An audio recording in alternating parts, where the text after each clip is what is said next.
This image is from the Kmart Teen 1996 fall catalog, and it actually has quite a peculiar story behind it. As far as anyone can tell, this is the only existing image of Kaylee Houston, who vanished without a trace in the summer of that year. Shortly after moving with her family to the city of Glendale, California, just outside of Los Angeles, the Houston family had moved from Shawndale, Arizona, to California in May, to a house on Wesker Street. The house, a classic craftsman, was the oldest in the entire neighborhood. Originally part of a housing development in 1933, it was smaller than the grand 5-bedroom mansion they had owned in Shawndale, but far more beautiful. Entire Houston family had been excited for the move. Kaylee, 19, was the oldest of 3 sisters. In Shawndale, she had always been the focus of much praise for her good looks, with many people encouraging her to pursue a life in front of cameras as a model, an actress, or a newscaster. But Kaylee, an introverted and nervous girl by nature, had always been camera shy, and up until her senior year of high school, resistant to the attention foisted upon her. Kaylee was homeschooled and spent the majority of her time alone. This had all changed when Kaylee, encouraged by her sisters and her mother, auditioned for the local high school's winter play. Though she was not technically a student of Fairview Valley High, Kaylee won the role of Hermia in A Midsummer Night's Dream and was allowed to participate in the play. The experience was transformative for Kaylee, who found that she loved to be on stage. She began to ask her parents every day to move to Los Angeles so she could pursue a career as an actress. Though it seemed an unlikely dream, Kaylee's change of attitude came at the perfect time for the family. Her father, Jay Houston, was recently retired, and her mother, Diana, was between jobs. Her 2 young sisters were both in the process of switching schools, and their family dog, Pepper, had recently been put down after she was attacked by a coyote or some other small predator in the woods. Kaylee had been the one to find Pepper, injured and crusty with dried blood and drool, her collar missing. Her throat had been pulled apart and one of her eyes torn out. Kaylee had cried all the way to the vet, and the experience had rattled the Houstons badly.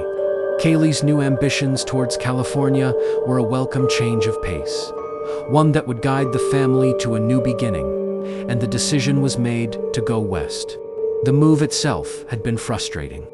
Several boxes had been lost, and Jay Houston had begun his first morning in California in a 2-hour-long phone argument with the moving company, switching lines to yell at men from the insurance company, and then back again to accuse the movers of everything from incompetence to outright criminal theft. The women of the Houston family had brightened their day by unpacking and exploring the new house.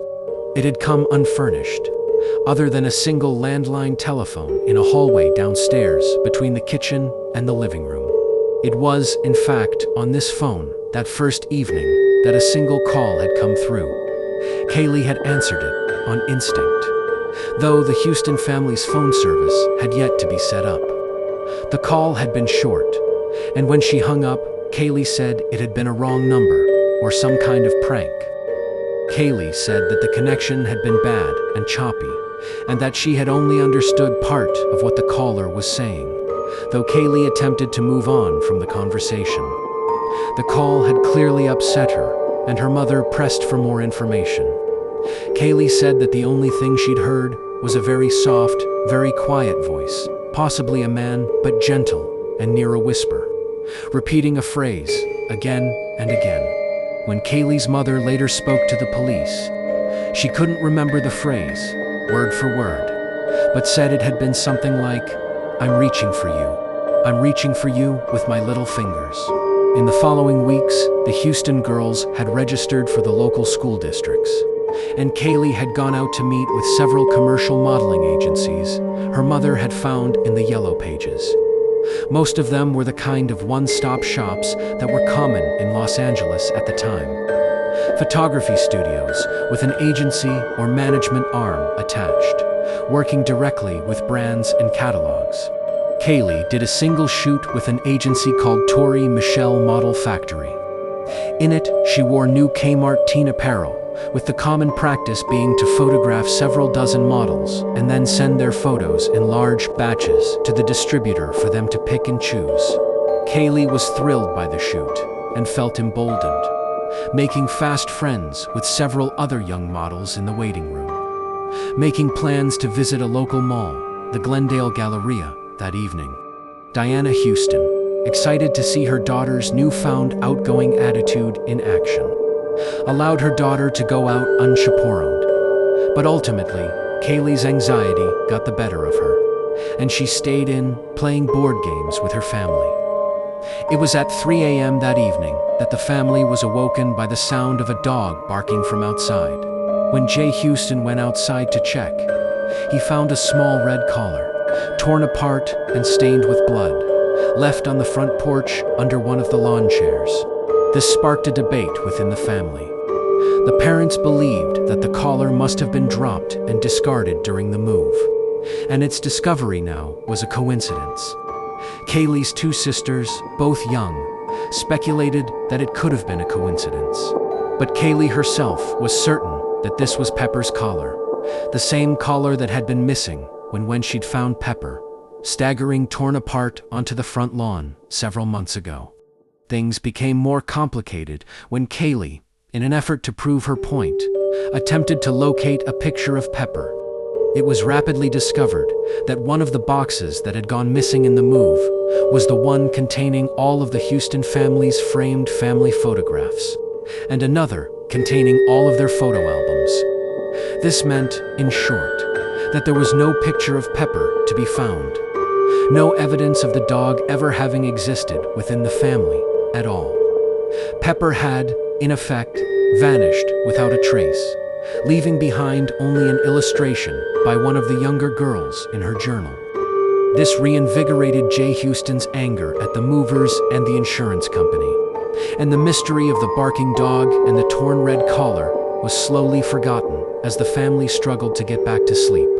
Over the next 2 weeks, Kaylee repeatedly tried to bring up the collar, but Diana Houston had thrown it in the garbage the morning it had appeared, and the rest of the family, unsettled by the incident, was eager to move on from the experience. A month passed, and the appearance of the collar was mostly forgotten. On the morning of June 25th, Jay Houston contacted the Glendale Police Department to report that his wallet had been stolen.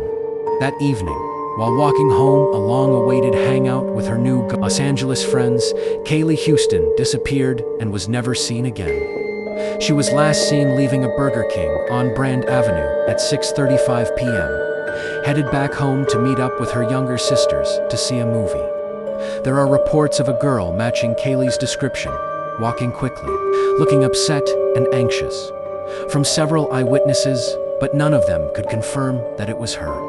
In fact, efforts to confirm these sightings were when, in the wake of Kaylee's disappearance, things became truly confounding.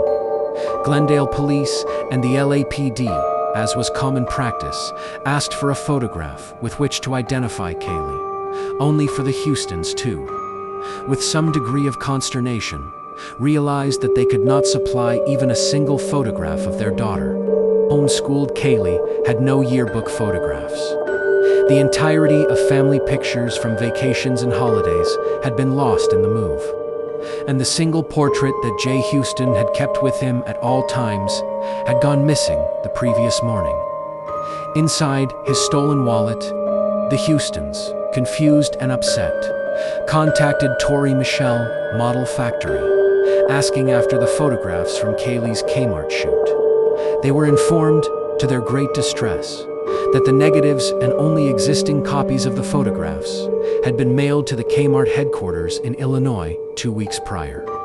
And since Kaylee had not taken a headshot, there were no photos on file. The Houstons, at a loss, contacted Fairview Valley High, hoping to get a photograph of Kaylee from her performance in the class production of A Midsummer Night's Dream. Furthering their frustration, they learned that the single large photograph taken of the cast and displayed in the auditorium had been vandalized in a student break-in that March. half of the photograph, including the portion featuring Kaylee, having been torn off. The culprit was never found. The photographer herself, drama teacher Marcia Sims, had died of congestive heart failure in April, and most of her possessions given away through Goodwill. So any attempt to find the original photo negative would be near impossible. Unable to supply a photograph, the Houstons were forced to wait for the publication of the Kmart Teen Fall catalog that August. Bureaucratic red tape prevented the police from subpoenaing the full shoot across state lines. And even when Kmart themselves tried to internally track down the rest of the photographs, 40 in total, they could not find them within the tens of thousands of photos submitted weekly for Kmart. Marketing purposes from agencies all over the United States, the Houston family copied the single image of their missing daughter from the catalog. And, months after her disappearance, were finally able to put up missing photos. The single, glossy catalog image plastered all over telephone poles and bulletin boards in Los Angeles County. Months passed, years passed, and Kaylee was never seen again. Slowly, the posters stopped going up. After 4 years, the Houston family separated. Jay had become too angry, flying into rages, and had been involved in an obsessive litigation with the moving company, who he blamed for the disappearance of their daughter. Diana moved with the girls back to Shawndale, and then in with her ailing mother in Florida. Gina Houston, Kaylee's youngest sister, died of an overdose in 2007.